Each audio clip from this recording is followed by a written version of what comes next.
The X8T Tourniquet is a compact and effective device to control life-threatening bleeding from extremities. It features a quick-release buckle for easy application, allowing the user to secure the tourniquet tightly and twist the handle to stop the blood flow. The tourniquet is suitable for emergencies where fast and reliable bleeding control is essential.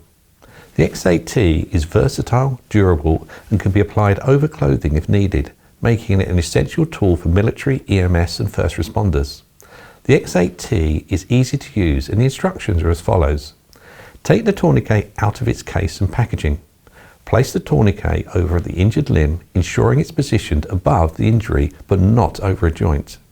Pull the strap tightly around the limb by twisting the handle clockwise until the blood flow ceases. Finally, if blood flow starts again, twist clockwise until it stops.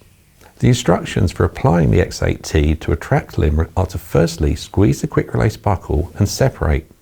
Wrap the tourniquet around the trapped limb and reconnect the quick release buckle. Finally, pull the strap tight and twist the handle clockwise to stop the blood flow. Continue twisting until the bleeding stops. You can release the tourniquet, but this is not done without medical advice. It is helpful to reset the X8T in training scenarios. Squeeze the quick release buckle and hold the base with one hand. Lift up on the top of the tourniquet to disengage the teeth that lock the straps. Turn the handle counterclockwise until all the twists are removed from the strap. Pull the straps from both sides and reseat the handle for future use.